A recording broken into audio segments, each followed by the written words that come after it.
Thanks for taking the time to download this BBC Radio 5 Live podcast.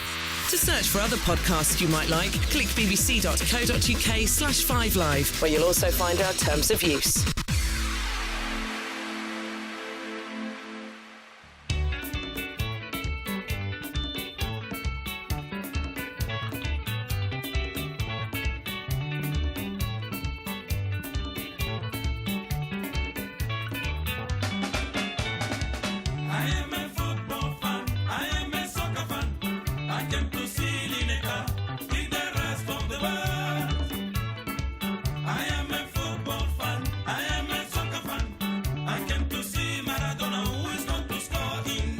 The real sounds of Africa there to once again kick off our World Football phone-in. Oh, what a night it's going to be. Hopefully you can join us. Pick up the phone and give us a call on 0500 909 693 on all the issues that you want to talk about. We're talking football in Europe and South America and players from over there playing in our leagues. Lots to get through. So let me start off proceedings in the normal way.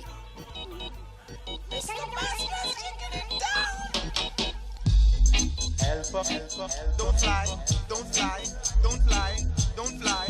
I miss the best dressed chicken.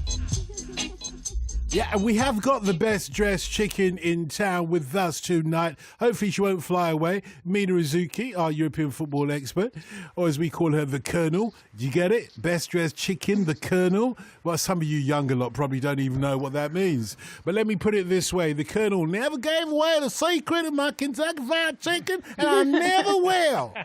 Mina Izuki, good morning. Good morning. Having said that, I was trying to find a recipe that was similar to make it myself. She's been practicing, and we shouldn't forget this one either. I don't like cricket. Oh no, I love it. The legendino Tim Vickery in Rio doesn't like cricket, but he loves it. And he certainly loves world football even more, South American-wise. Good morning, Tim. Don't know about Super Tuesday, mate, but let's make this a super next 2 hours. Come on, dig deep. Yeah, come on.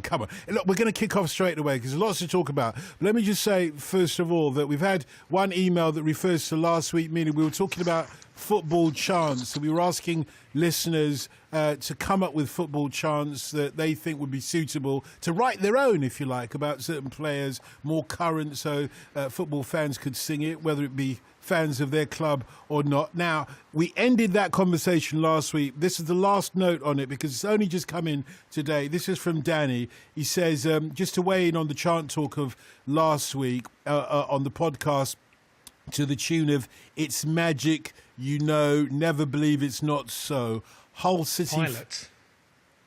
Oh, is that Pilot? That was the band, wasn't it? I was wondering Pilot. what it was. Okay. Yo ho Pilot. ho, it's magic, you know, never believe it's not. I think it's Pilot.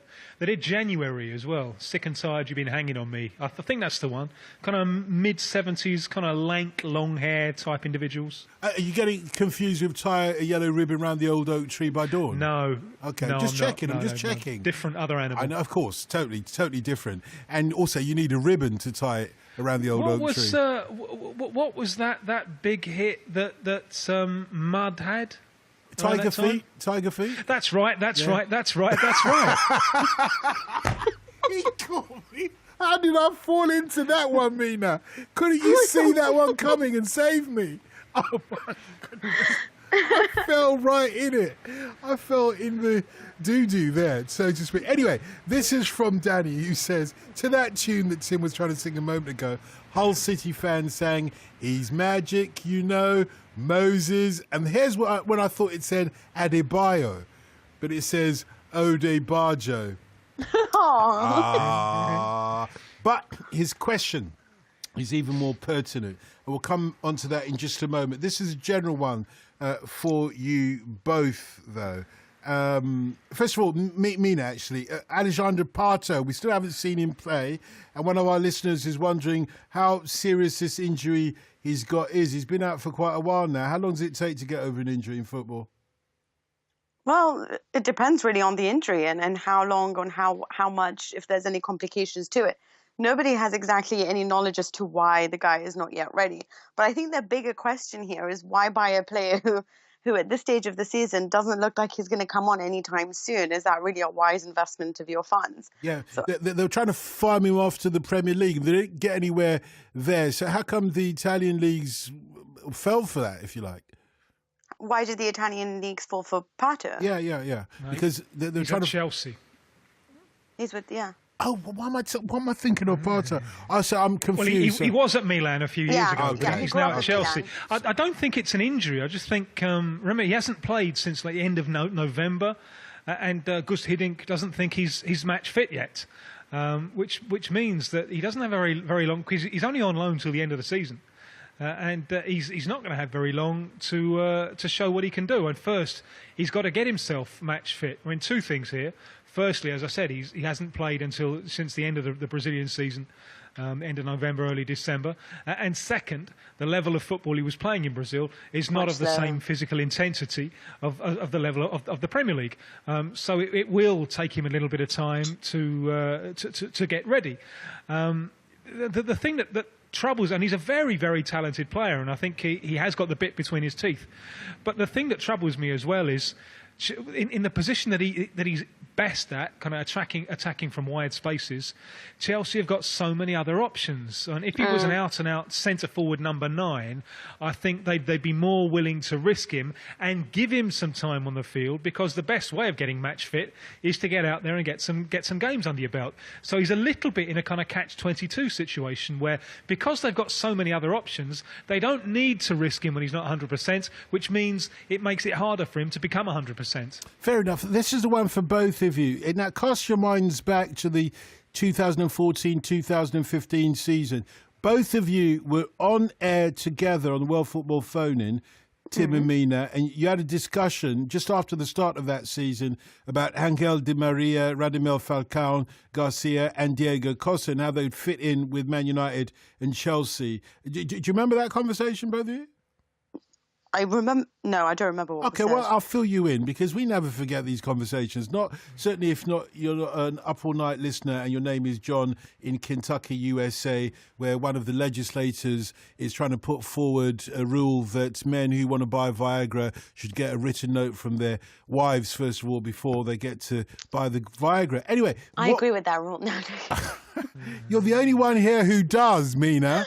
I'm the only woman. Let's get back onto the subject at hand. In that conversation, in brief, Mina thought that Falcao would fit in better with Chelsea than Costa. Tim thought that Di Maria's crosses would give good service to Falcao. What went wrong, and what do you expect from those three players for the rest of the season? Mina, do you want to start first? Sorry, what do I think for the rest of the season? How they will perform? What do you think went wrong with your initial estimations of those three players, and how do you think? I what guess was the future hold for also, them? I didn't just think that he would be better off at Chelsea. I think, or at least I thought Falcao was a phenomenon. I thought he was a sensational player. And I know most people saw him as a target man. I sort of never thought that. There were games that he played for Atletico Madrid in which I saw that this is so not said about him, but I actually thought he did a lot for the team, and the way that he held up play for certain players, which I don't think was ever picked up on in that extent. But I was a huge fan of his, and I definitely thought that in a team like Chelsea, where there is so much variety of skills, and an established coach such as Mourinho, who was going to work on his mentality and at least try to bring him up, or at least try to make him more of a fighter than he seemed to be under Van Gaal, then I thought that there was a chance, right? But apparently it doesn't work out that way, because the injuries he's never seeming to recover from. Monaco have talked about potentially bringing him back, because it seems like there was the best place for him to be after Atletico Madrid. And I guess it didn't work out, but I'll be honest, I also thought Di Maria was going to be a phenomenon for Manchester United, and I still think the guy is one of the most talented footballers, just because his work rate is incredible, and you just see how much PSG play with him and how well they play with him on the side. Sometimes when it just doesn't work out for a specific club, it could be because there's no harmony between a coach and a player, or because the style that the team play with, such as Atletico Madrid and then Mario Mandzukic, doesn't work, because it's opposite sort of styles, and there's a clash there, and they're not extolling the best out of the players available because of the formation or certain differences. But I do think that there is a psychological blow for Falcao when it comes to Chelsea. Actually, ever since his career in the UK, it just doesn't seem to have picked up. He's never really recovered from his injuries. and it's just not really working out for him. It seemed to still work for him when he was playing for Colombia initially. I don't know whether that's ever going to pick up or whether he's just best to leave now. Tim, what went wrong with your prediction about Di Maria? I suppose you're going to say, as you always do, the board is round and anything could happen. Well, Louis van Gaal, I think, went wrong with that one. Exactly, Di Maria, as Mina has just pointed out, Di Maria is doing very, very nicely at Paris Saint-Germain. This is Manchester United's loss. And Louis van Gaal has been struggling anyway. But he has a poor record with South American players. And I don't think he was able to establish a good enough personal relationship with Di Maria to get the best out of him. And subsequent events, both at Old Trafford and in Paris, have conclusively proved that this is Manchester United's loss.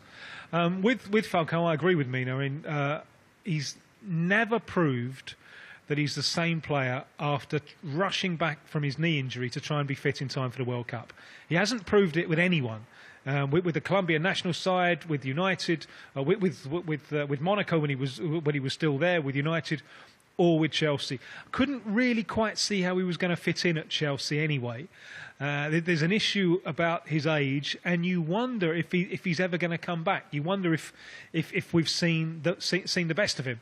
But I think there's still plenty to come from Di Maria, and the fact that United didn't get the best out of him is clearly their loss. Yeah, let's hold that thought for a second, because I don't want to keep Yassir in Stratford waiting any longer. Yassir, good morning. Good morning, Don. Good to speak to you, and apologies for keeping you a little bit of time before we came to you. You've got a question. Worries. Go ahead with your question. Yeah, my question is for both members of the panel. Is yesterday FIFA elected a new president. What I want to know is, does the panel think that there's going to be any reform to FIFA, or is it going to stay the same as it was for the last 20 or 30 years? Yeah, let's start with South America first, Tim. Well, I think it is a new era for FIFA, and I think more significant than the choice of president was the reform package that was voted before. Now, one of the things coming along in that reform package, there's a number of interesting things there. Limitation of terms, which I think is absolutely vital, but also one of the things coming along there is the obligation on all of the football associations all around the world to have an independent annual audit. Now, we know that this isn't a panacea. This isn't necessarily a solution. We know from business history that in many cases independent audit companies can be guilty of crony capitalism with the companies that they're supposed to independently audit. But it is a huge step forward. Transparency International recently did a survey of all 209 football associations around the world, testing them for the quality of their financial information and so on, whether they have a code of ethics, whether they have a clear organisational structure. Out of the total of 209, only 14 passed all of Transparency International's tests. Now that tells you a lot. And over 40 national football associations don't even have a website. And this has been the Achilles heel, I think, in what has gone on with FIFA. What has ended now, I think, is the era that started in 1974, when the Brazilian João Havelange took control from Europe.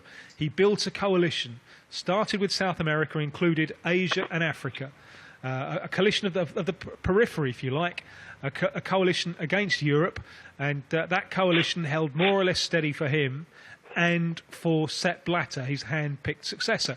We have seen progress in all of these years. The blackest time in FIFA's history, as far as I'm concerned, is the end of the last years of the European era, when it wasn't something as banal as corruption.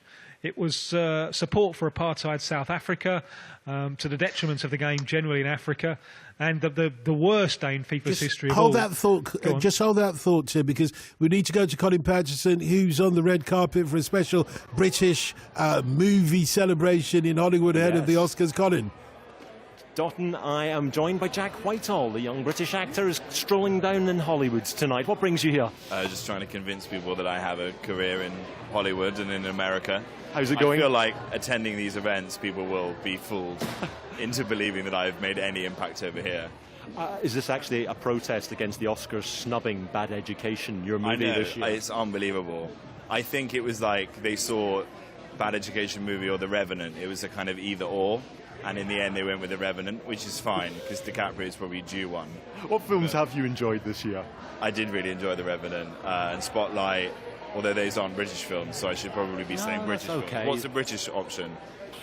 Well, we've seen The Danish Girl, they've gone down. There we are, yeah, great. That one, that was great. Did you see it? No. No, I did. Oh, you did? Yeah. Are you actually... Don't ask me any questions about it. No, that's okay. Listeners, he's not seen it. Are you trying to make it out here in Hollywood, James?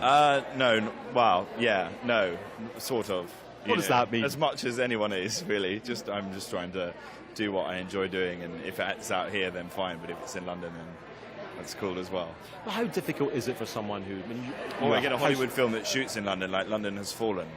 I'd love to be in a film like that. That is all over the buses Prepare out for here. Bloody hell. That's the worst strapline I've ever heard for a film. Well, how difficult is it for a young British actor? I mean, someone like the listeners will know from your appearances in quiz shows and on... I don't think it's that hard, you know.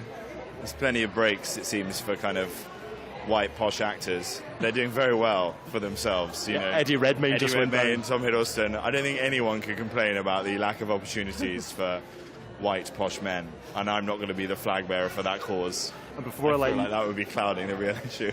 Before I let you go in, we have just interrupted the World Football phone in. I know you're a big rugby man. Do you follow the football team? Yeah, I'm an Arsenal fan, yeah. Oh, and what did you make of that? I woke up to watch Barcelona. I was watching it in Mexico. I watched it in a bar in Mexico, and as Flamini gave away the penalty, promise you, a mariachi band came and started playing to me. It's the closest I've ever been to punching someone or smashing a guitar over someone's head. It was dreadful. How much of an uphill battle are they? 2-0 down after the first leg. That must be one of the more... Well, thankfully, we've got a nice, easy fixture this weekend against Man United away, so hopefully that'll be a good result for Arsenal. Nick Hornby says Arsenal are not going to win the league. Yeah, well, we're pessimists. That's the way it works. Tottenham are optimists and we're pessimists. We won't win the league.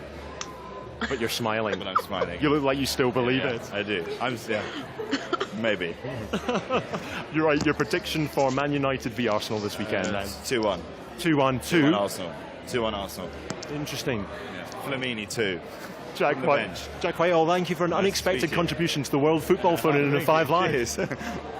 There you go, Dalton. Colin, I really appreciate that. Well done for getting the footballing question in as well. We'll speak to you during the course of the programme as well. Grab somebody else for us. Really appreciate it. Colin Patterson there, the man in the place to be. You heard from Jack Whitehall there. And I know Tim Vickery is going to get into some tribalism stuff about North London, the other side of North London. We've got bigger fish to fry. We're talking about bigger fish. Absolutely. So, Mina, from your perspective, and I'll go on. Do you want to finish? He was in the middle of his thought. Oh, did you not finish your thought? I'm sorry, Colin. Yeah, I will. I shall be as brief as possible. So when Havilland came in 74, since then we have had significant changes. The World Cup was doubled from 16 to 32 places with more slots for the developing world. World Cups were started at under 17 and under 20 level that could be staged in the developing world. And as Havilland said, he's sold a product called football and distributed the money around the member associations, something that didn't happen before. All of this, I think, is positive. What has clearly not been positive is the lack of transparency with which all of this has happened.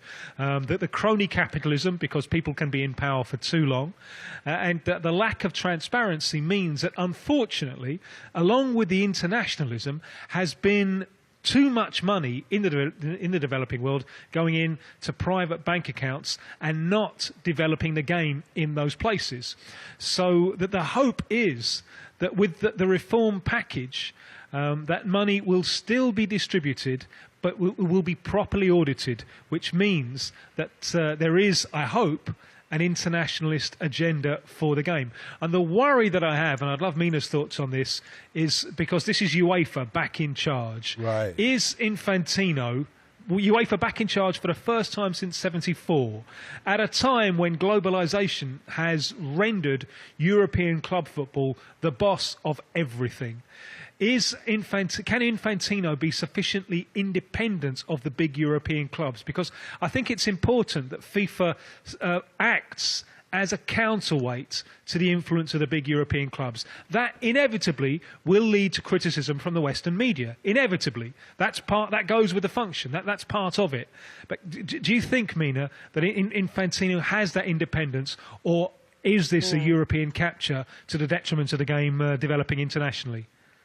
Personally, I think it's that. I think it's exactly that. Unfortunately, I think the world will suffer because at the end of the day, football and good football and what people want to watch and who rules the roost lie in Europe. And they had such a strong backing. Obviously, everyone wants Infantino, but the reason why he's been picked, for me, in my opinion, has little to do as less to do with Europe than it's a case of what other options did they have. And we talk about Sheikh Salman and Prince Ali, but let's look at them properly. And we're talking about, regardless of, more than anything, I was born in Bahrain because my dad worked in banking and he had to work in several different countries. And I didn't live there, to tell you too much, for long because we moved to London, back to London quickly. But I was born in that country. And there are huge human rights who allegedly or not, but they insist upon his record, and there's a blemish to his name when it comes to 2011 and the Arabian Spring, and that is something that you cannot walk away from. If we are talking about something such as FIFA being free of corrupt and void of these humans inside it that potentially have blemishes to their names or have a reputation that is anything but perfect and clean, there is a worry about that. Gianni Infantino comes across as hugely charming. The fact that he speaks so many languages and is diplomatic in his nature. He also comes across as a shy, polite boy who's willing to listen, who keeps talking about learning, which is, he hasn't got an ego, which at this moment in time, what people are worried about is the likes of Blatter, or were worried about, were the likes of Blatter, who used to say to you, oh, I'm king, FIFA is in my blood, I know that I can sleep at night because I've done nothing wrong. It is pure arrogance to actually deny that you have done nothing. And for all his services to world football or whatever people claim, do not tell me that this is a man who helped rid corruption or tried very hard to ensure that never happened under his watch. And so I think that when it comes to choices, there weren't many. Infantino was the best choice, and he is going to be a man who's going to help Europe. He's going to try, and he at least has said the amount of journeys that he's taken. It means like he went around the world 5 times by speaking to different federations, telling them that the revenue that they make, they will give back to these countries. And he's been accused of perhaps bankrupting FIFA for the sake of giving money back to these federations. But my worry is that really they all come from the same school of Platini and Blatter. They all been taught the same things. So I'm not entirely sure whether any corporation that makes as much money as FIFA or anything that's so highly regarded in the world, and we're talking about top companies anywhere in the world, they're all open to corruption. And of course, all the reforms, and I agree with that 100%, is exactly what Tim says. The fact that there's more transparency and the reform package that was passed is really the good thing about it. And that's the only way that FIFA can move forward. Having gender equality, having a restraint on how many times that you can be elected and how long the term is for a president. Things like that will help shape it so there is constant movement. People will need to work harder. People will need to prove themselves more. And if we have transparency, it means that certain countries tell you exactly what the money is being used for, rather than lining up the pockets of these men who care very little about football and very much about the luxury life that they're living. So I'm not entirely sure whether we're ever going to be rid of corruption just because of how big FIFA is and the power it wields over football. But at least they are taking steps forward. And if there was ever a man to choose, I'd rather be led by a man as Infantino, who seems to understand diplomacy, who seems to have that sort of that impression that he's trying to serve more than anything. Then really the options that you had elsewhere, for me, they didn't really measure up. So in that sense, I'm happy that it's him. Yasir, you happy? Well, my follow-up thing was that you're saying that it's changed, but what are you saying about the next 2 World Cups, so that in Russia and Qatar, isn't that just what they just got through corruption and through bribery and stuff like this? Because everybody knows that Russia and Qatar were, in their criteria, were the worst, and that's why I'm thinking, is there going to be any? Are Qatar still going to get the World Cup, or Russia? Is there going to be any changes to those 2 World Cups? No, I personally doubt it. They can't really go back. It's already been offered to them. when the way that the law's been taken, there's got to be extreme measures for it to be something that's opened up again. But now that they've been awarded, they've been awarded. In all honesty, looking back over things, there were question marks on when South Africa got it. There were question marks now that when Germany got it. I'm not in. This is again when I go back to you and tell you that Qatar and Russia seems to be the most obvious examples because of the countries that won it and because of their reputation in different categories. But at the end of the day, when something's been awarded, it's very hard to take that decision back. So what they can do is try to work on what's going to happen in 2026 and open plans and make this a more collaborative prospect and less corruption. And because what I felt was from the voting for the last 2 World Cups, there wasn't like transparency about who voted for who and how it was done. It was kind of very secretive voting. Do you think there's any changes about how they vote in the system? Are there going to be any changes to the voting system? Actually, as we're talking about Russia, we should use the correct phrase here. Rather than transparency, we should really talk about perestroika, is it? Or glasnost? One of those words? The voting system for the World Cup has changed anyway. I mean, the executive committee, and incidentally, Blatter was against the World Cup in Qatar. Campaigned against it, and Platini was in favour, which always made the FA's choice of Platini as their first choice before he was forced out. Made it very strange to me, since Qatar seemed to be the issue that they were most enraged about. Just couldn't work out the consistency. But that executive committee, which was clearly flawed, that's now disbanded. It's been replaced by a new FIFA Council. And the World Cup will now be chosen by a vote from all of the 209 members rather than just the members of the Executive Council. Whether that's an entirely good change, I don't know. And some people will say you're more likely to get a political decision if the entire FIFA membership votes.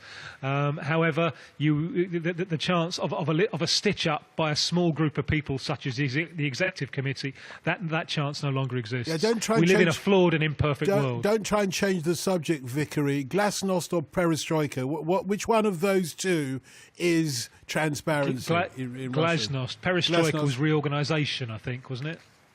On DAB Digital Radio, digital TV, downloads and online.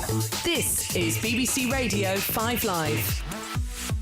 Up All Night with Dotun Adebayo. It's World Football Night on Up All Night on 5 Live, and we're talking football in Europe and South America and players from over there playing in our leagues, with the Colonel Mina Rzouki taking care of the European side of things and the Legendino Tim Vickery answering your questions on the South American perspective from Rio. Now, the question before the news and sport was perestroika, glasnost. You can tell the difference. Which of them really means transparency in that well-known FIFA tradition?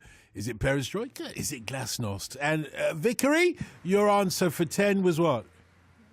That glasnost is openness and perestroika is reconstruction.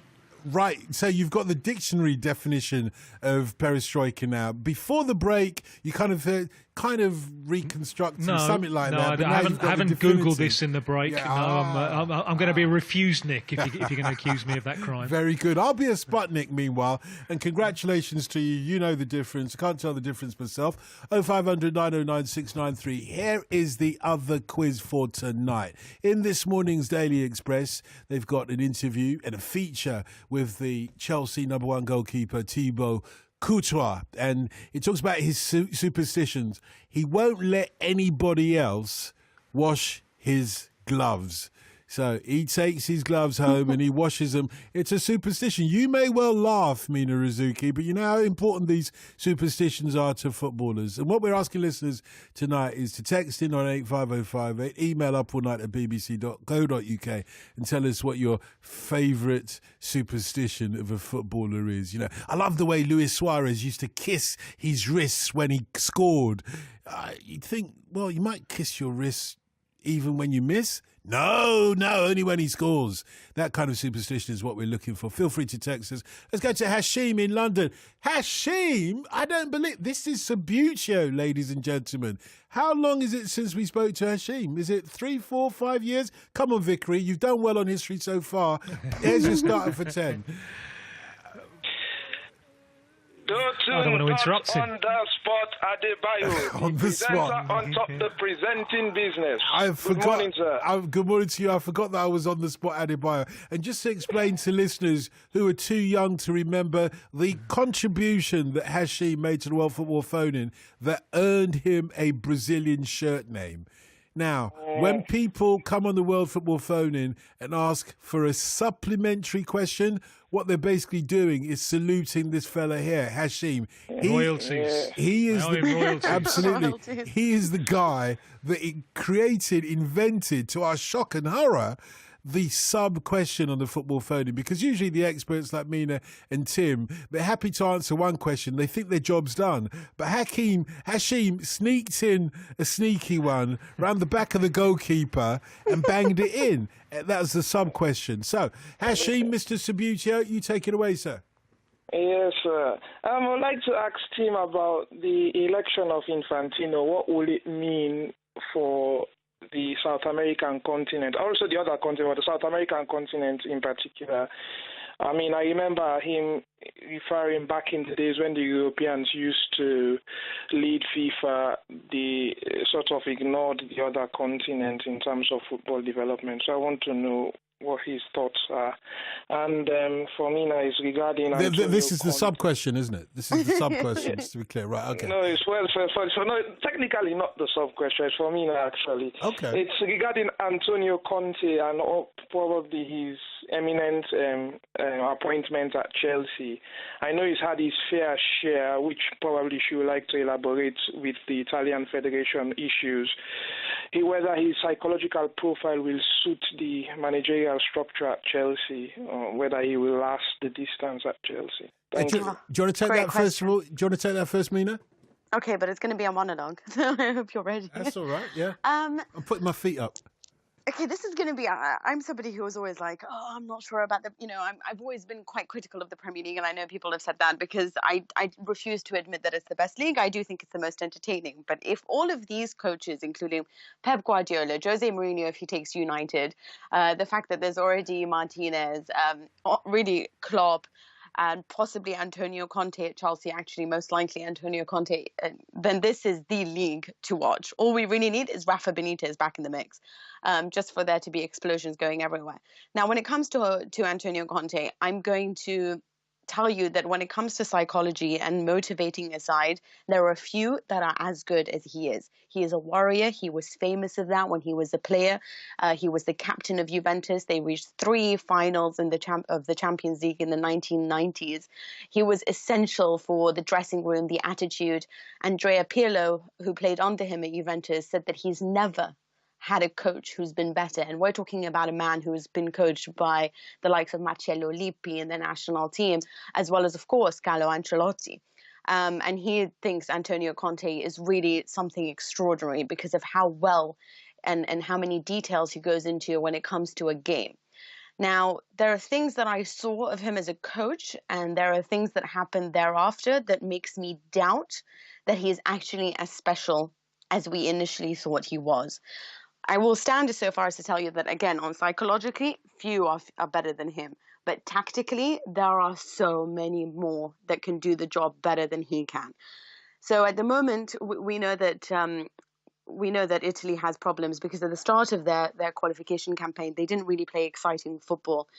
And slowly, he's starting to put it together. And of course, they won their games to qualify quite easily.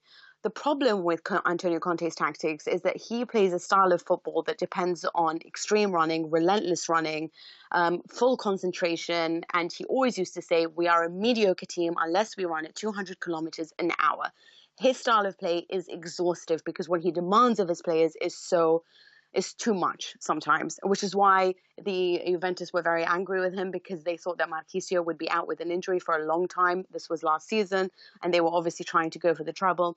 It's just the style of play that he plays. Now, it's perhaps okay when it's Italy because we're talking about a less packed fixture list, and we talk about the fact that the likes of Coppa Italia, if you are a top club, you are seeded and you don't really play until sort of the end of the tournament, and it's not a heavy going, nothing like the FA Cup. There's also no types of replay. You get a Christmas break, albeit a short one. It's not like the German one. And the likelihood is that we're talking about Chelsea. They are going to play so many games. Obviously they may not make they're definitely not going to make the Champions League, so they're not going to have that kind of thing going for them. But I don't think that playing in England, where there is no actual break as much as other leagues, that he's going to be the perfect man tactically, because I am worried that he is going to exhaust these people, and they're going to play such a hectic type of football that he will not last the distance, that either people will start falling because of injury, that they have to have extreme fitness levels, or that he will only last the likes of 2 seasons, because after that people will start to drop off, because essentially you want to enjoy your football. You want to play in a way that's going to bring out the best in you. I also don't rate him when it comes to scouting talent. I think that if he didn't have the likes of Beppe Marotta and Paratici at Juventus, he would have gone for players that were rather terrible. He initially wanted the likes of Ligero Elia. He wanted Theo Walcott. He really likes pace. And it's about really just running to offer different sizes, to offer different variety of skills. But the problem is that what he wants to do is control them like robots. So you'll see in a particular qualification, Max, for the Champions League in the group stage, it was between Juventus and Real Madrid. And he was on the sideline when Ronaldo was around Martin Cáceres, and he was telling him exactly what to do. And it got to the stage where Ronaldo took the ball, scored a goal, and it was the end of that. It's that kind of interference in every decision a player makes that can be really heavy going and mentally exhaustive after a while, which is why it was so, let's just say, relaxing to bring in the types of Allegri, because of the way that he plays football, because of how much he relies on tactics, because of making it a little bit more fun, giving more responsibility to the players, giving more responsibility to controlling possession, to playing a type of football that doesn't exhaust the players at hand, even though they have also suffered injuries and as you saw against Bayern, were forced to play a different formation because of it. But my worry with Conte is that he is very arrogant. He's not very good. We saw the fact that he dropped out of the Champions League twice. And when they asked him why they weren't doing better in Europe, Juventus, we're talking about Juventus, the biggest club in Italy, he said, well, you can't go to a €100 table with 10 and for dinner for €100 with only £10 in your pocket. So what he was trying to say was actually Juventus was worth £10 and they were trying to win a trophy worth 100. Well, you know what? Allegri came and he took them to the final. So that goes to show that actually it wasn't about the level of all the players that he had at his squad. It was about his tactics being naive and being rather amateurish in a tournament that has the very best coaches and the very best clubs playing. So my particular problem with him is that I think no matter what he can do for your motivation, tactically he has so much more to learn, and he needs much more experience to try to extol the best qualities out of his players. And he's so reliant on playing as a team and as a unit and masking the deficiencies with the side that I'm not entirely sure he's good at showing the strengths of his people. But give him the benefit of the doubt, because he hasn't started yet. You mentioned that he's arrogant, and you've mentioned that he's good on the mind games. To that extent, is he a good fit for Chelsea? Well, the difference is that arriving at a club like Chelsea now with the players that they have, arrogance is something that I think is good in football, because I don't like the fact that everyone is so harsh on Ronaldo being arrogant, because if you have to be arrogant to be good. And for me, this is like, it walks hand in hand. And I know that we look down on that, but obviously he has an ego about him. And that's why he tries to do so well, Antonio Conte. But I think that getting the likes of great football players to listen to a man who did a great thing with Juventus, but maybe doesn't have the international reputation that you would require to get everyone on board, but he has the character to get it. And I do think that at Chelsea, people will listen to him. I'm a little bit scared that it won't last past 2 seasons, which may not be a matter, right? Because Abramovich likes to change so quickly that he may come in, do a great job with their psychology, get the likes of Hazard playing incredible, and then that is if he stays, of course, and then he just leaves after 2 seasons and then goes somewhere else. So that could be an option, and then no one needs to worry about it. My point is if you are up against the likes of Pep Guardiola in Manchester City and perhaps Mourinho at Manchester United, I'm not entirely sure his tactics will be good enough. And there's only so far you can take motivation. You'll have a team that will run relentlessly, but does that mean that they'll win the points is another matter. Just out of interest, Hashim, have you ever taken a lady out for a £100 meal with only £10 in your pocket? I can't, maybe a while back, but not now, mate. Of course, you can't do it nowadays. I was thinking, Tim, back in the days of the Wimpies, you know, when you went out to a Wimpy on your first date with a girl, and obviously a Wimpy in those days was a £10 restaurant. You usually only had 2 and 6pence in your pocket. And of course, you had to order the glass of water. You're reminding me now of that Laurel and Hardy sketch when they've only got enough for one soda between the two of them. That's a good sketch. Do you know it's one of the all-time great sketches. That's good. It's better than the plank, actually, even though people always show the plank one. Anyway, Tim, on this new FIFA president, how will he impact on South America specifically is what Sabitia wants to know. Well, the difference in votes between Infantino and Salman was 27. South America only has 10. Having said that, I think South America went a long way towards deciding this election because those 10 votes went for Infantino. If you would think on the first round, had those 10 votes not gone for Infantino, that they'd gone for Salman, Salman would have been closer to the overall majority and would have had more momentum going into the decisive second round. I mentioned earlier on that Havelange in '74 built a coalition of South America, Asia and Africa. That coalition no longer exists. We saw South America starting to inch away last year in the election where Blatter was elected, and now South America went fully for the European candidate, something which was difficult to imagine a few decades ago. What will they get?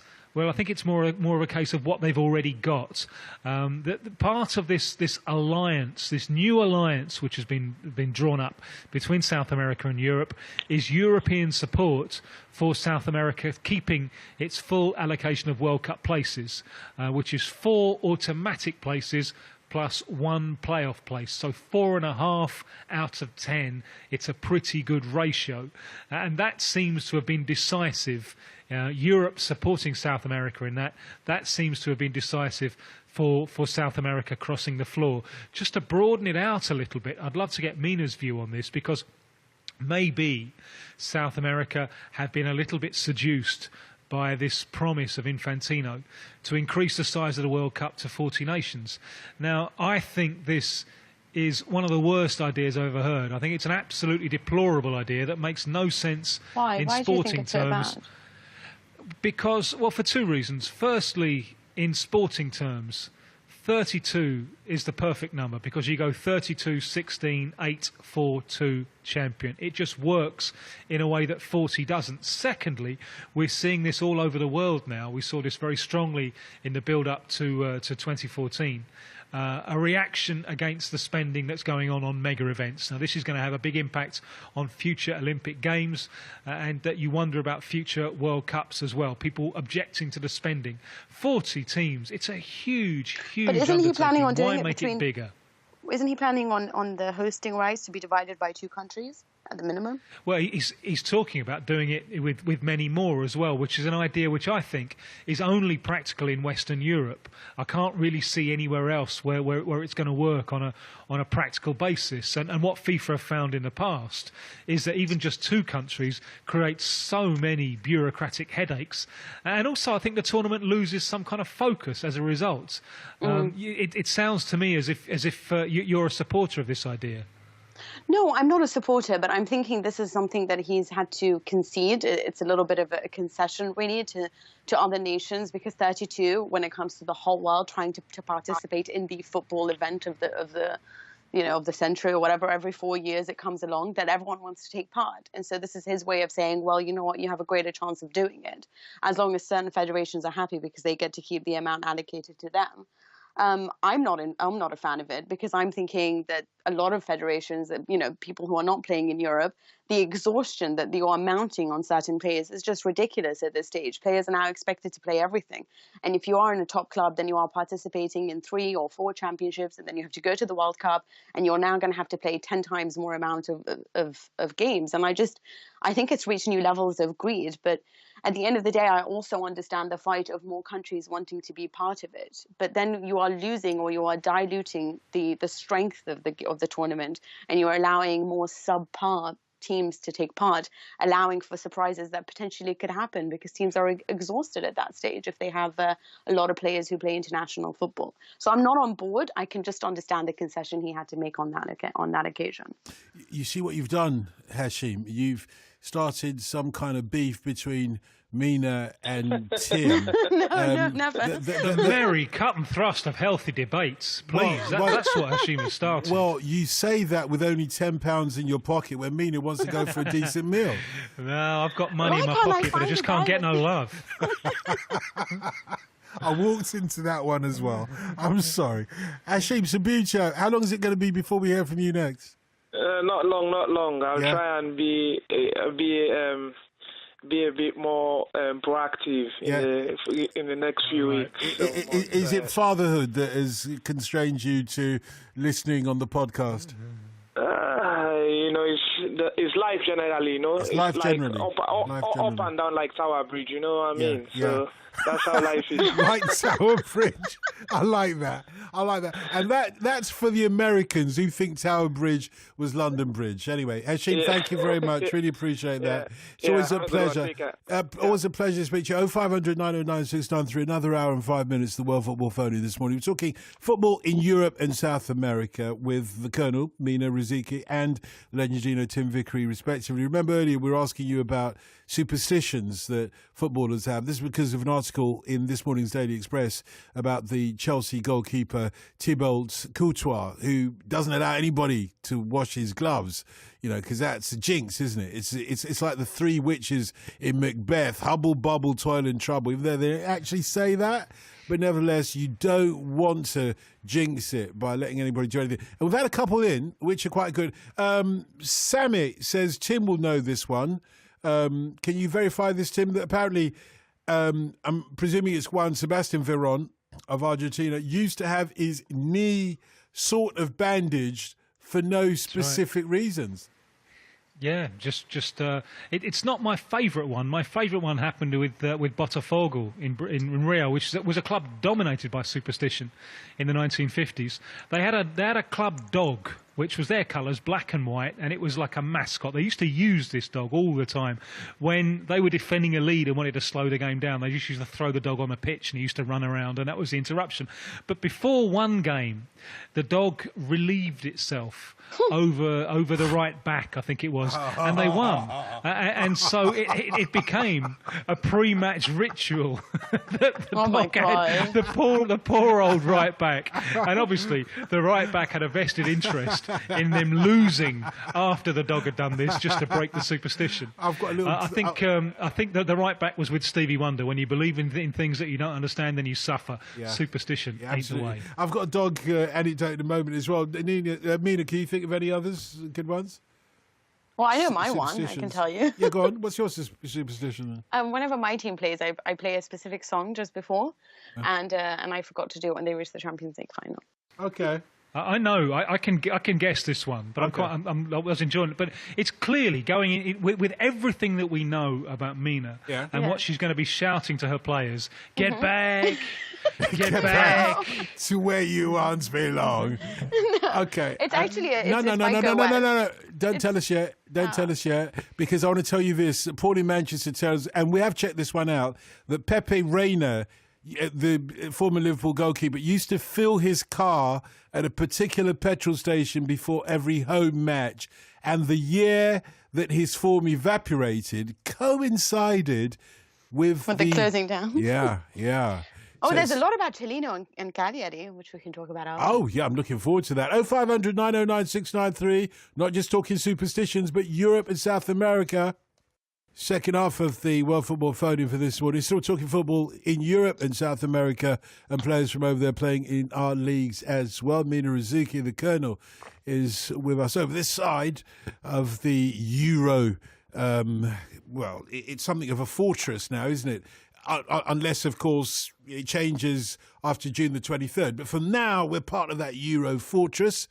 and she's over here representing football on this side of the fence, as it were. Whereas Tim Vickery, the legend he knows, over in South America, which is kind of little China at the moment in terms of footballing development. You may as well go to China if you want to. Big trouble in little China. I can imagine. Well, are people being wound up there yet about the Chinese influence on taking players from their home patch over to Beijing and Guangzhou and other places? Are they being wound up? It's come as a bit of a shock, and people are worried about it. And thankfully, for the point of view of Brazilian clubs, the Chinese window has just shut. It shut yesterday, and there were a couple of last-minute deals that didn't actually go through. But it's almost like there is no player in South American football who is that's financially out of the reach of the Chinese temptation. And obviously there's a limit on players in European football that they can get, because those players are not only seduced by money, they've got lots of money already. Europe can offer them the glory. But in South America, I think people are feeling very vulnerable, that they can lose the best players in the South American game to China, also to the Middle East, and looking... Sorry? Get back behind the line of the ball. Oh, sorry. That's what Mina's singing. Okay. Apologies, Tim. I cut you off in mid-flow. Back, Loretta! I cut you in mid-flow because I thought there was that great... Because you were bored. No, because there was that great guitar riff at the beginning, and we've cut out the great guitar riff. There was that great guitar riff. I was expecting that, to drive your final words home. Doom, doom, doom, doom, doom, doom. Next time I come home, which is pretty soon now, we're going to have to go up to the roof and do it, Oh, yeah. In the time-honoured tradition. Yeah. Oh, yeah. I know that very building on Savile Row, so we'll go up with that roof. And no doubt the cops will be there with us as well, waiting to arrest us. We're going to have to do this now. Don't let me down. Oh, no, I won't let you down. God, I'm going to be there with a video camera. So we're still trying to guess Mina's superstitious home. Is it only home, or is it home and away whenever your team plays?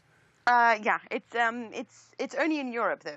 I play it before every European game. Right, so only when they're playing in Europe, not when they're playing in China or Russia or anywhere like that. Oh, Russia's Europe as well, isn't it?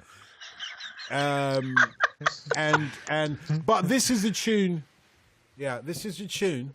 Get back behind the line of the ball. Actually, you would be really impressed with me. You would not imagine how much I wanted them to attack in their last match. I was screaming at them to get forward. Yeah, the Beatles never did an attack tune, unfortunately. Sadly, so, no. We can't be that clever on that one. So, is it Get Back? Is that the tune? Sorry, it's not. It's not Get Back? No. Oh, gosh, where should we go with this theme, Tim? Can you think of anything? Well, it's got to be defensive, hasn't it?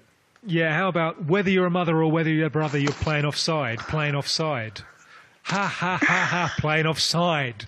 Full of helium. I can imagine Mina singing that. Yeah. Full of helium as well. Yeah, she could. Or she could try this instead. And this is in terms of defensiveness, yeah? You think about it. You've got a strong, your team is Juventus, isn't it? Mm-hmm. Yeah, and Juventus were relegated for, malpractices, weren't they?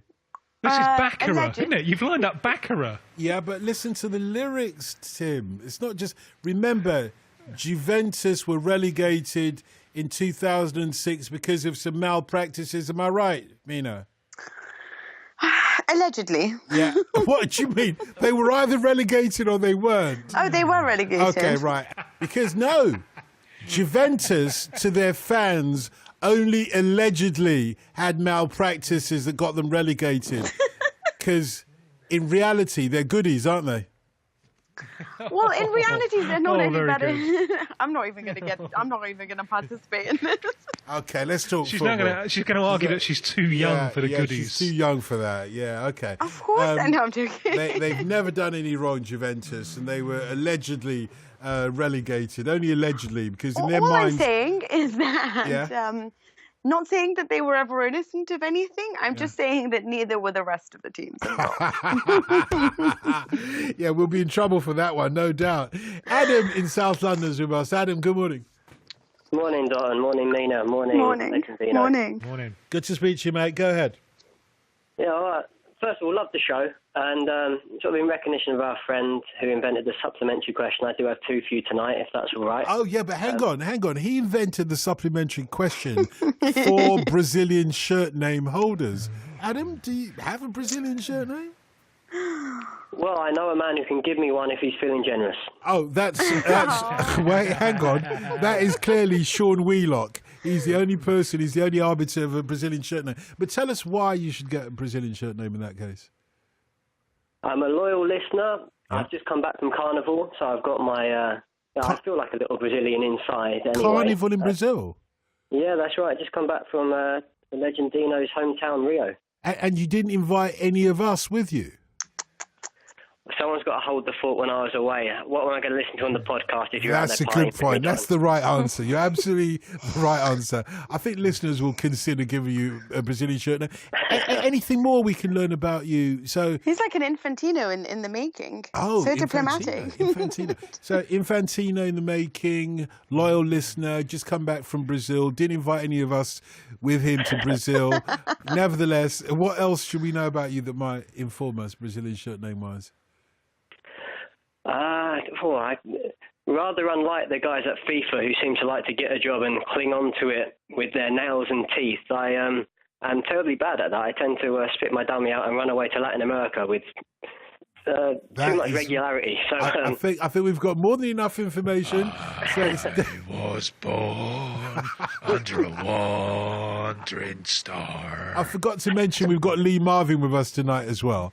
But Adam, can we call you before 4 o'clock if listeners choose to give you a Brazilian shirt name? Yeah, by all means. I'll be listening. So Adam needs a Brazilian shirt name. Text him on 85058 or email upallnight@bbc.co.uk. You heard how he described himself. What Brazilian shirt name would he deserve then? Go ahead and we'll let you have this supplementary question tonight. Go ahead. Thank you.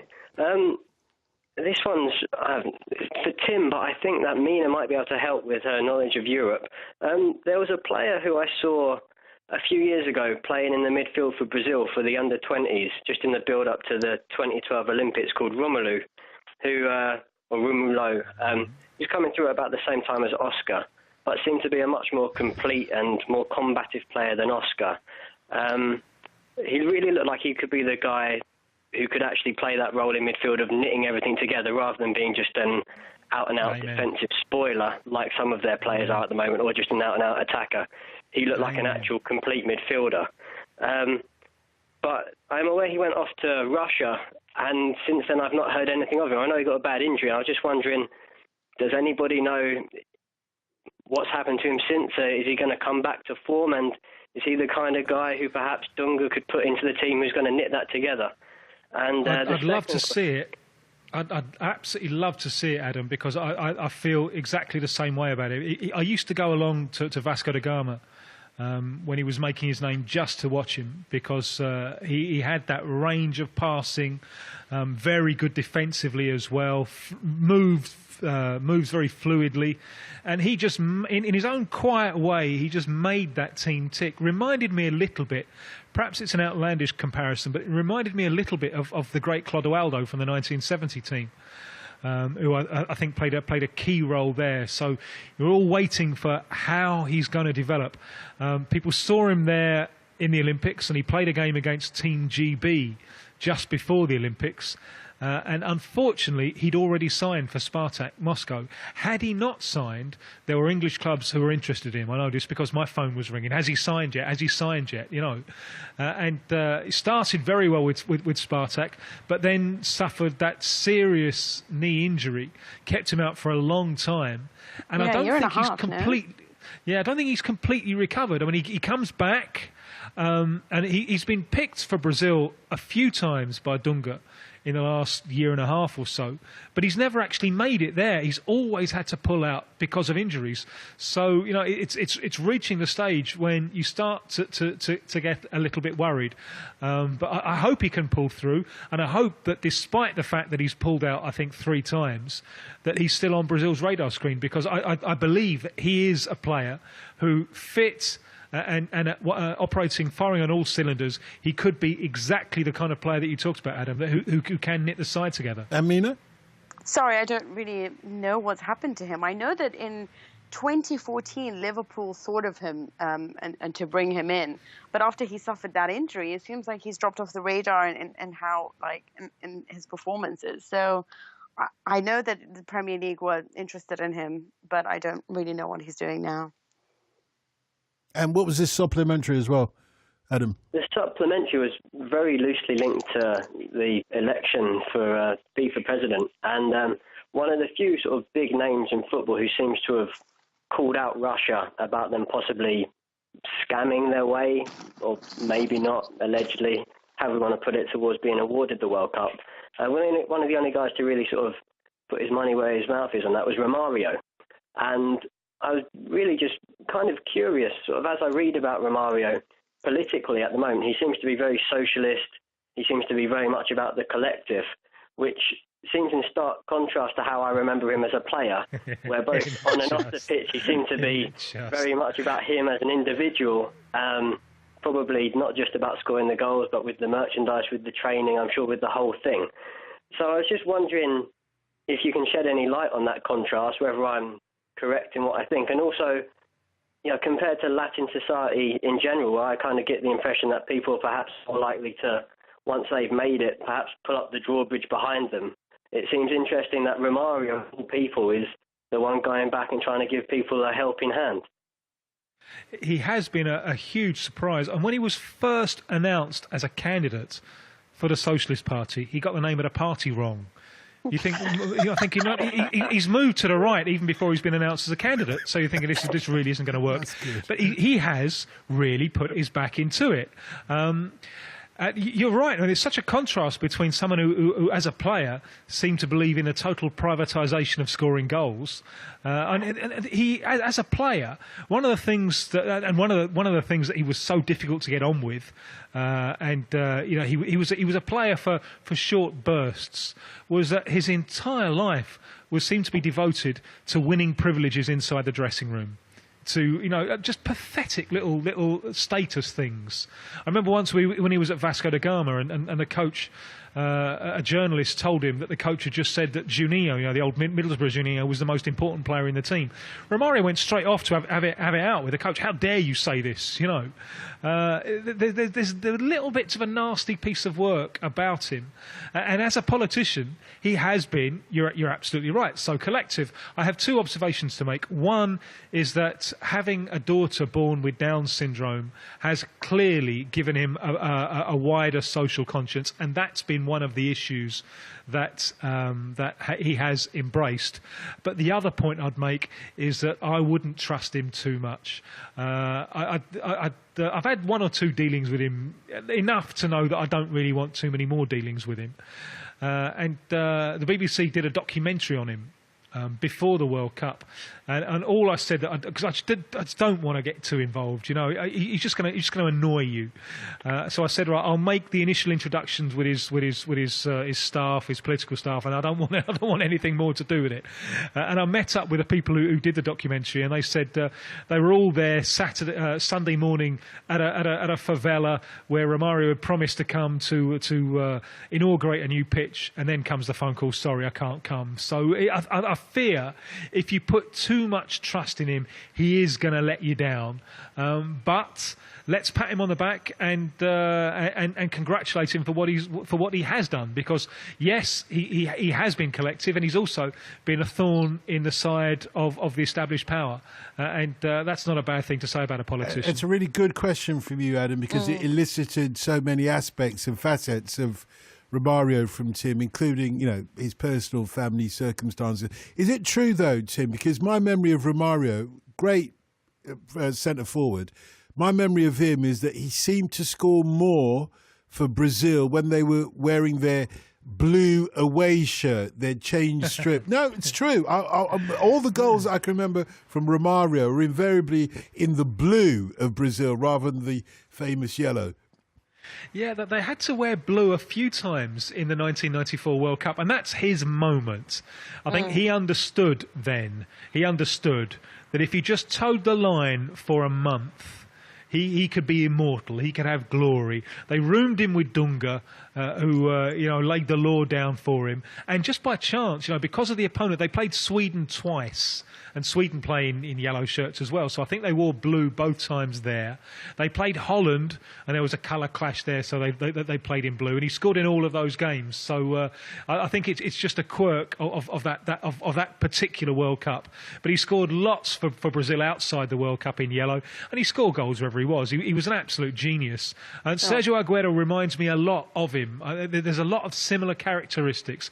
Maybe Sergio Aguero doesn't have exactly the same unreal ability, although I'm not too sure about that. Aguero already has more Champions League goals than Romario has, but week in, week out, you probably, I think, and I get hate mail in Brazil for saying this, I think week in, week out, you'd probably have Aguero in your team over Romario for the long haul, just because he's so much easier to get along with. Yeah, Adams. Oh no, Mina, you're not happy about that? Romario is my all-time favourite player. He's honestly one of the reasons why I watch football. I mean, share a dressing room with him.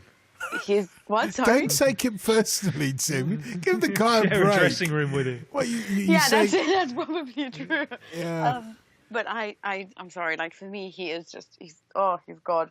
The one thing that I don't know if that's true, but is it true? Like, something that I read ages ago, with the fact that he used to do things with his coach at the time in Barcelona, and he used to say, "If I score 3 goals today, would you let me go to Carnival?" And he would constantly. That's not with any old coach. That's with Johan Cruyff. And everything between them. It was with Johan Cruyff. Yes, that's it. Yeah. Was a deal, and that was the only. That was why it wasn't sustainable in the long run. Because, he has to keep producing in order to justify the privileges that were so important to him. And he just do it all the time. He just push it to see what privileges that he could get.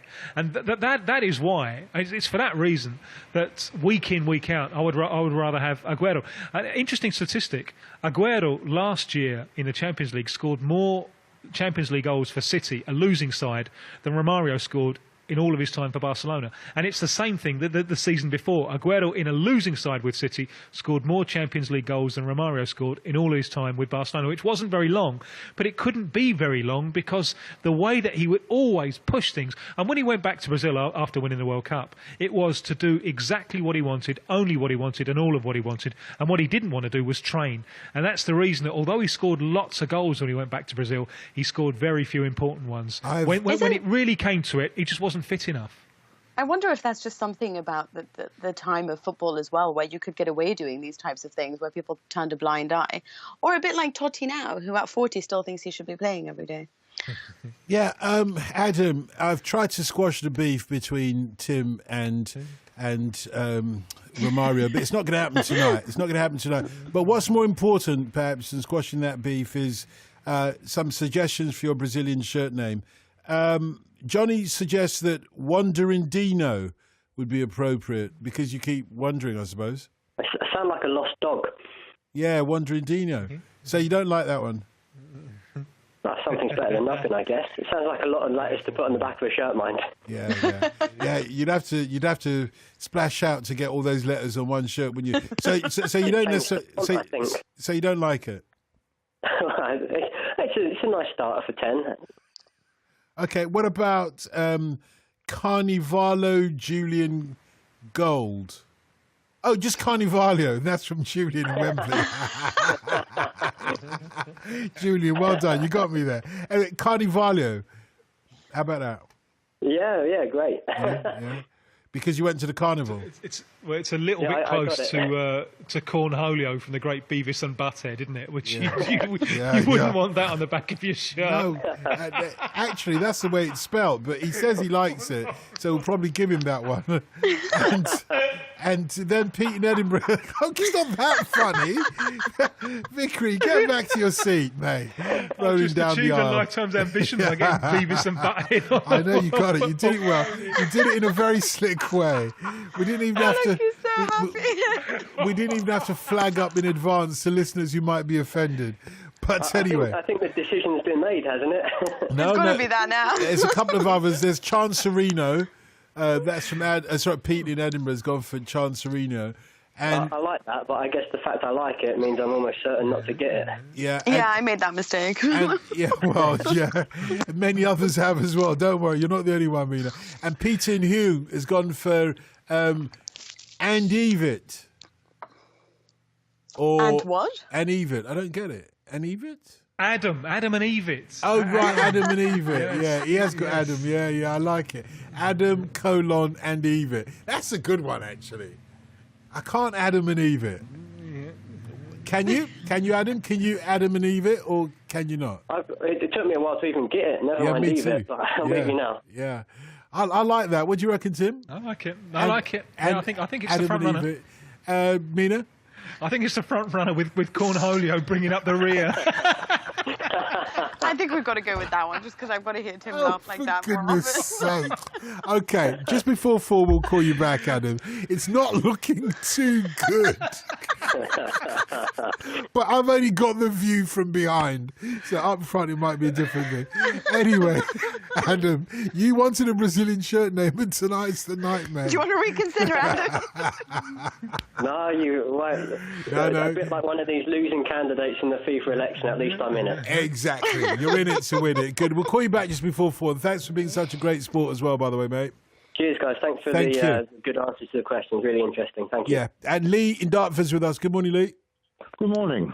You talk about superstitions. Yes, indeed. Before that, I may have to say that Legendino's on great form today. Oh, yeah. Getting the old song lyrics in and cornhole. And stuff Mina's not in bad form as well, you know. She's, all I can say is, can Legendino do his famous black country accent so I can fill in the last... I'm going to get in trouble for this, you know. Lee, I get in trouble every time the Legendino does his black country accent. Because there's this... One day somebody ought to tell him the noddy holder and the personal shopper joke, but that's by the by. I don't know that one, but one day you can tell me, but not on air, first of all, because it sounds... Well, no, it's not risque or anything. Okay, good. But the superstition... Yeah. Famously, in the 98 World Cup, Laurent Blanc would seek out Fabien Barthez. That's right, yes. Grab him by the side of the head, tilt it forward, and plant a huge kiss on his bald dome. Yeah, that was a good one. That was... In keeping with the reintroduction of supplements, there was something I thought of afterwards. Don Revie, the old Leeds manager, was an incredibly superstitious man. Yeah. And they went through a particularly bad patch of results, if memory serves. And he became convinced that Ellen Road had been the subject of a gypsy curse. Oh.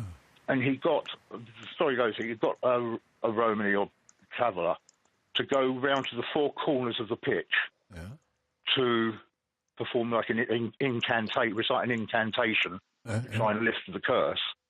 And the incantation also involved, shall we say, the Romany divesting himself of the contents of his bladder. Yes, we shall say that. And this is at the corner flag. This is the corner flag on each of the 4 corners of Ellen Road. So was he taking the pee, or was there something serious about this incantation? Leeds were doing that, but yeah. And did it work? Because they're still struggling, aren't they? Somewhere down in the Champions. This was before their heyday of the 70s. Ah, right, of course. Going back to Don Revie's days. Okay, yes, so Don Revie was a very, very superstitious man. Just after he took over, he changed their kit so that they would resemble Real Madrid, because he thought that would have some effect on the way they played and their results. And these are in the Billy Bremner days, aren't they? Yeah, because I heard that Billy Bremner had a little bit of a superstition, which was that he had to kick somebody's ankles within the first 3 minutes of a match. He was a great footballer, by the way. He was a great footballer. Sounds like Flamini. He only picked that superstition up after the 1970 Cup final, where he saw it work for Ron Harris and Dave Webb. It did actually work for them. And Ron Harris, we call him Chopper. And those who remember that book by Richard Allen will know exactly why as well. Great superstitions. Actually, in the mood Legendino's in, I'd say it was a bit risque saying Chopper.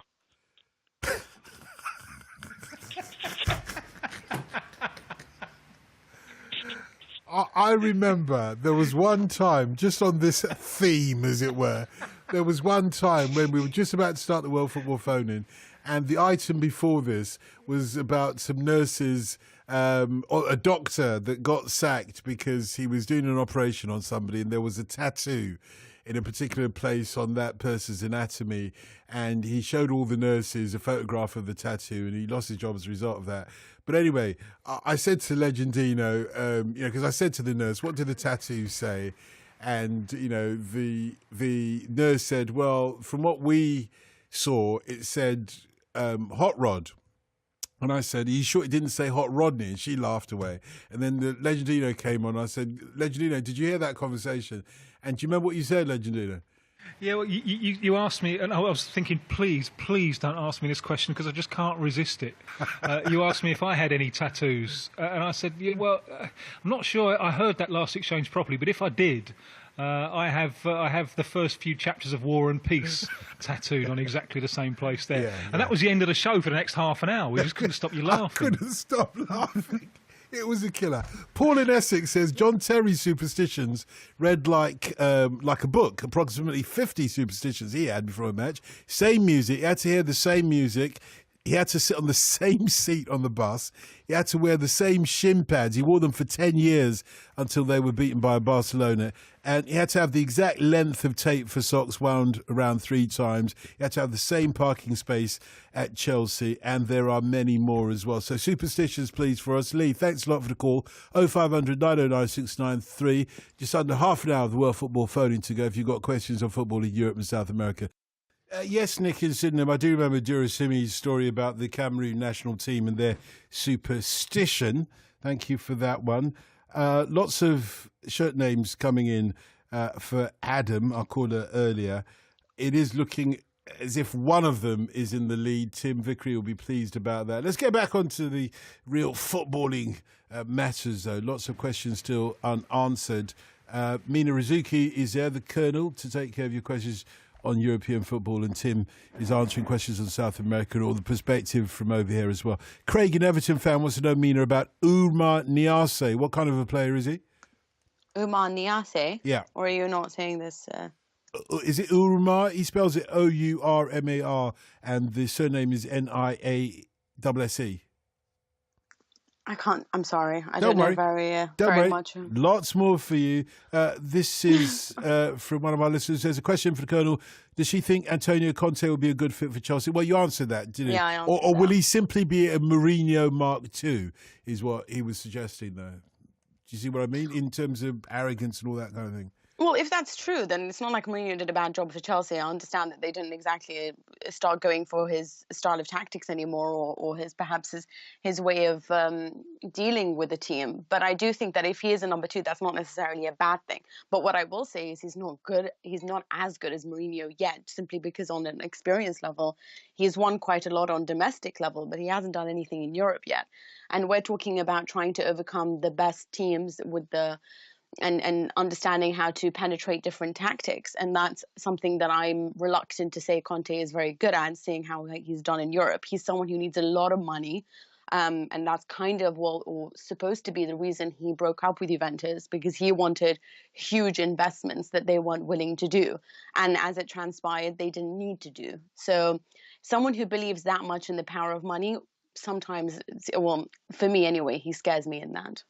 Yeah, Ahmed has pointed out, did Jurgen Klopp really say on TV, I won't talk here about our tactics for Sunday because even in Manchester they have televisions?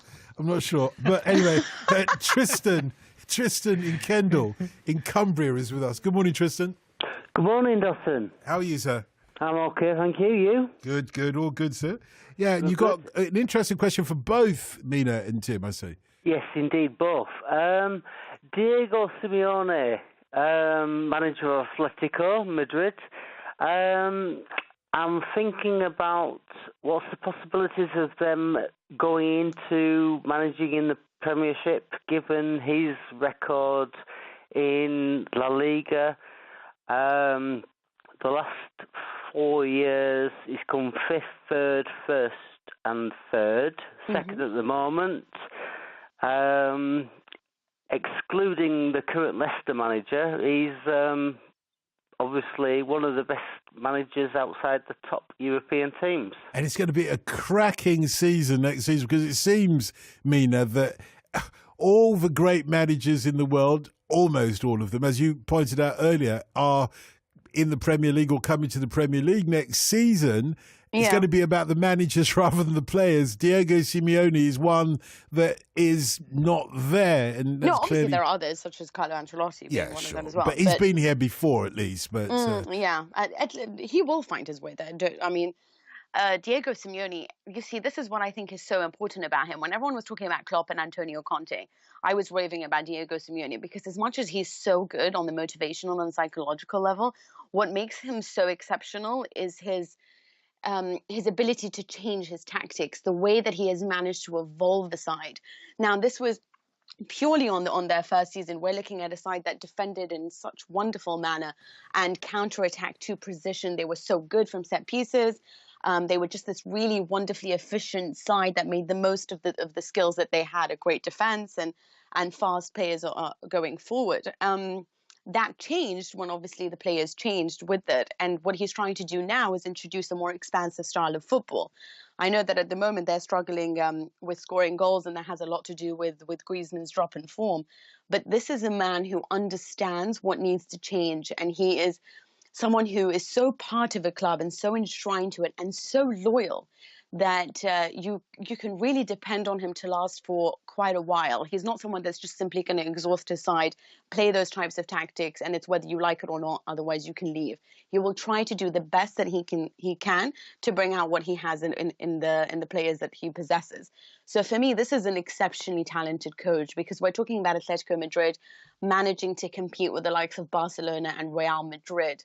And that's huge. What he has done for that club is just, it supersedes anything that Klopp did, in my opinion, and Antonio Conte managed with Juventus. But what about his chances? His chances of managing in the Premier League? How long would we have to wait, and would he be successful? He doesn't want to do it. Well, obviously, I don't think he wanted to. I do think he was looked at for Chelsea, and he didn't want to come yet, because I don't think he feels his job's yet done. Now, my question is whether he wants to then go to Inter in Serie A and try to gain experience in Serie A, whether that be with Inter or whether that be Lazio, I don't know. But he has mentioned that being a dream for him. And then he will eventually either, in my opinion, he's going to go into Serie A at one point. I don't know whether he feels ready for the Premier League just yet, but I do think that he has a few more years with Atletico Madrid. So it's either, I would say, in 2 years' time he'll be in the Premier League, or whether it might be just a little longer because he wants to go back to the teams he played in Serie A. And he still has a love for it. From what you say, that he'd consider going from the Spanish league to the to La Liga, it sounds like a very similar journey. To Serie A, you mean? Well, I was thinking to Pep Guardiola, that he went from Spain to Germany before he came to the Premier League. And you know, even at times when he could have come to the Premier League straight away, and people thought that he might, but he chose to go somewhere else beforehand. I wonder whether you can explain that trajectory, whether going to one more league in Europe before coming to the Premier League is the right preparation. Is that why they're doing it, or what? Well, it depends, actually. I was a little bit I was a little bit shocked that Pep Guardiola chose the Bundesliga over any other league to join. And of course, Mourinho took great pleasure in saying that it was probably the least competitive choice that he could have made. But that was strange, especially because he told Luis Enrique, who was very much his pupil and the man who sort of looked up to him, to go to Roma to learn. And so he thought that that's where he will get his instructions. Now, the only reason why I tell you Diego Simeone won't necessarily go to the Premier League straight after is because he played in Serie A. So he has a special love for the clubs that he featured for, and there is definitely a chance that he will revive that interest, especially if it's somewhere like Inter, which he feels are not performing to expectations, and he's already described it as a dream to return. So there's certainly that stage. But I do think that at the end of the day, whether you played in the Premier League or not, that is the dream, because it's the league that attracts the top players and in extreme measures. But he's not someone who's going to necessarily overlook his loyalty to different leagues or different clubs before that. So I think for him, he wants to fulfill his own personal objectives before he goes on to fulfill his career ambitions. So that is why I do think that at some point he will end up being there. I just don't know which way he's going to go first, whether he's going to go to the Premier League and think it's going to go for excitement and then settle down in Serie A because that's where I guess that's where he learned, or maybe even go back to Atletico. But I just think for him, he has a project in his mind at the moment, and he needs to fulfill that. And I do think when it comes to a challenge, getting a team like Inter back into Europe, which is what and back into being a huge club, which Mancini was supposed to do but is struggling to do at the moment, would be a greater pull for him. So again, I still don't know, but I do know that money is not something that he's necessarily looking at. So it depends on how good the project that are presented to him with. And I don't think he's someone that's going to like to be dismissed after a year or two. He really needs to find that synergy with the directors and with the president who trust him and who believe in him, and also the fans. He's not a 2 or 3 season type of coach, such as perhaps Antonio Conte could be, or as Mourinho has shown himself to be. And Tristan, before we go to the Legendino to get his perspective on this, what do you think? Oh, sorry, just one quick line. Yeah, sure. Were you talking about the Senegalese player, the one who was Everton, the guy who asked me about a player before? Yeah, it may have been Senegalese. I'm not sure. Tell us about the Senegalese anyway. I don't know. I just not. know that he's in Everton. I'm sorry, I don't know that much, but I just wanted to know if it was him because it's killing me. Yeah, that's it. Please don't go worry. on. And don't let it kill you, because we need you on for the next World Football Phone-In as well. But Tristan, what do you think? Diego Simeone, we've already got one Argentine in the Premier League. He's doing quite well now, but it took him a couple of years at least, to get it right at Tottenham. What do you think, Diego Simeone? Do you think that he would be a fit for this league? Personally, I think that with his connections especially with Diego Costa, because obviously he had him at Atletico Madrid, I think that he wants, it would be a good connection. I think that, I personally would think that he would want to go into the Premiership, but I stand by what your colleague states regarding the Italian league. Yes. And of course, Tim, if Diego Simeone was to come here, as Tristan says, he's got a relationship with Diego Costa, and he's got a relationship as well with Fernandinho Torres. Chelsea's ringing a bell there? Well, perhaps. I think this would happen quicker had he played in the Premier League. I've been doing this for so long that I remember arguing that he should be playing in the Premier League on this show many years ago. I think he would have been an absolute sensation in the Premier League. I think fans of his club would have responded to Simeone so well, because one thing that Simeone really does is he wears the shirt, and he identifies himself totally with the collective, with the club, with the institution. So that's part of the reason for his success with Atletico Madrid. He understands the ethic of that club, and part of the reason that Mina gave for perhaps wanting to return to Italy, and especially to Inter Milan. But there's one job that hasn't been mentioned, which could be an impediment, and that's the job of coaching the Argentina national team. Now, that would be a huge draw with him. He played over 100 times for Argentina, and if that comes knocking at some point, he will find that really, really hard to resist. And he was always one of those players who you think is going to be a great coach. And when he played for Argentina, other players, they really hated rooming with him, because all he wanted to do all the time was watch football. He just used to drive him mad, But you see that obsession with him on the touchline. I'm sure any tailors who specialise in making black clothes will be hoping that he comes to wherever they have their business, because that's what he is. He's one of the stranglers on the side of the touchline, isn't he? The Premier League is clearly on his radar screen, although an easy comparison with Guardiola. I don't think he's a linguist in terms of speaking English the way that Guardiola does, but I would imagine that he's got Italy as a priority, and an even bigger priority would be the Argentina national team. So it's something that might happen down the line, or it might never happen. Good enough for you, mate? Yeah, fine by me. Tristan, really appreciate the call, No problem. Cheers, Dustin. Thank you. Thank you. Sorry, Mina?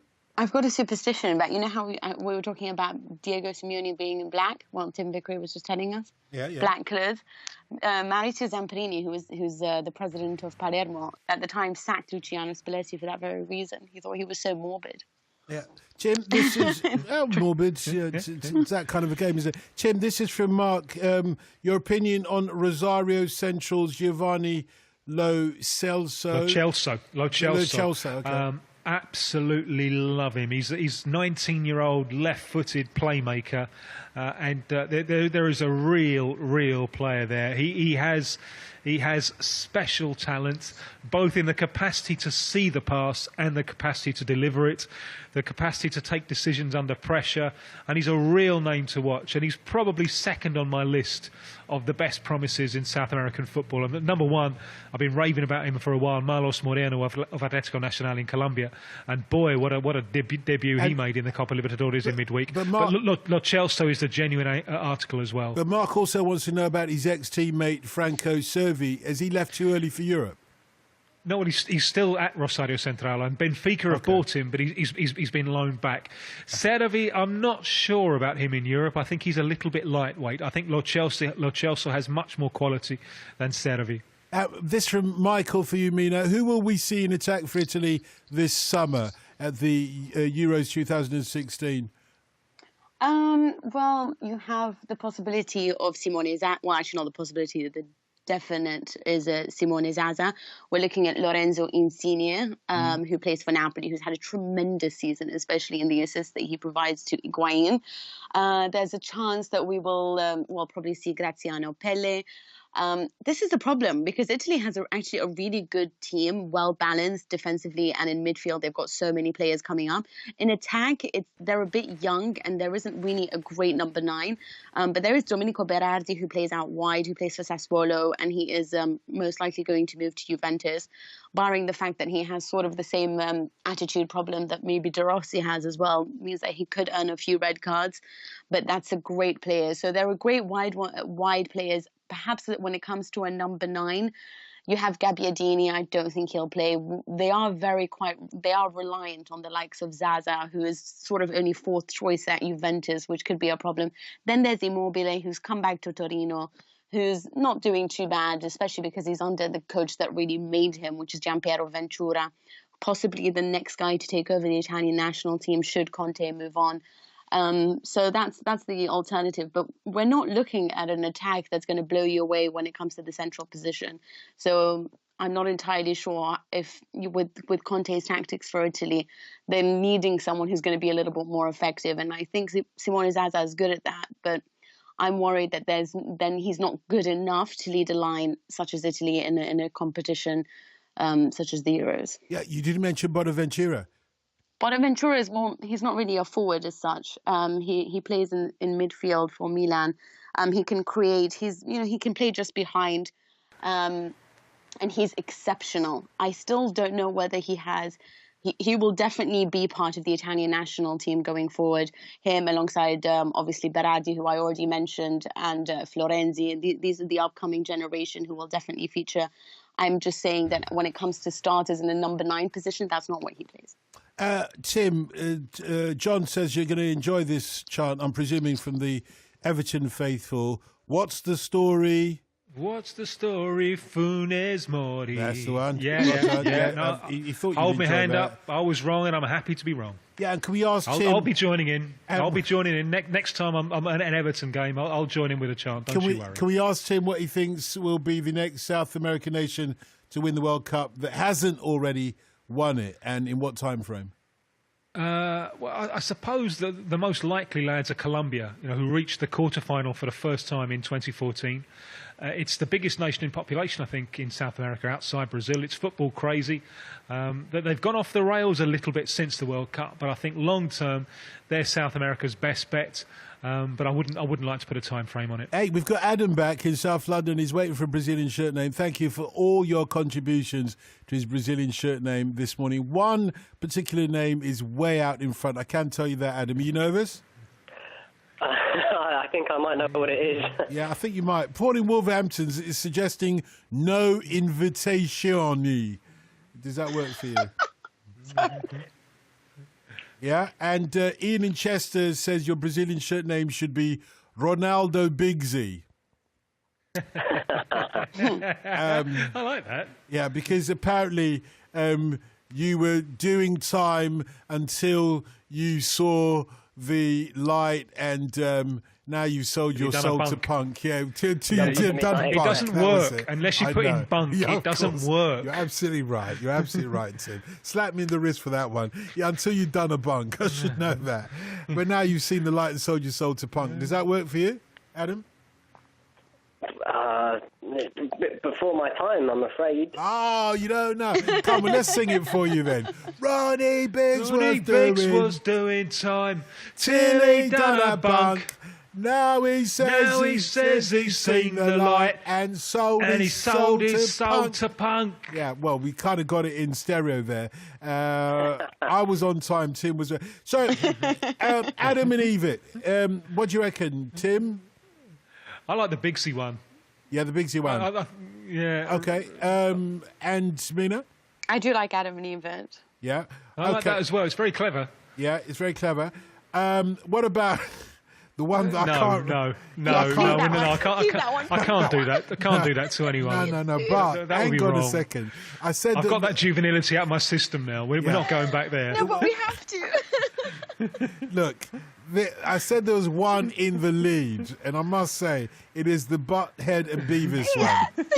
Beavis and Butthead. Yeah, Butthead and Beavis. I like it better that way, because we're doing things in reverse order, so to speak, if you see what I mean.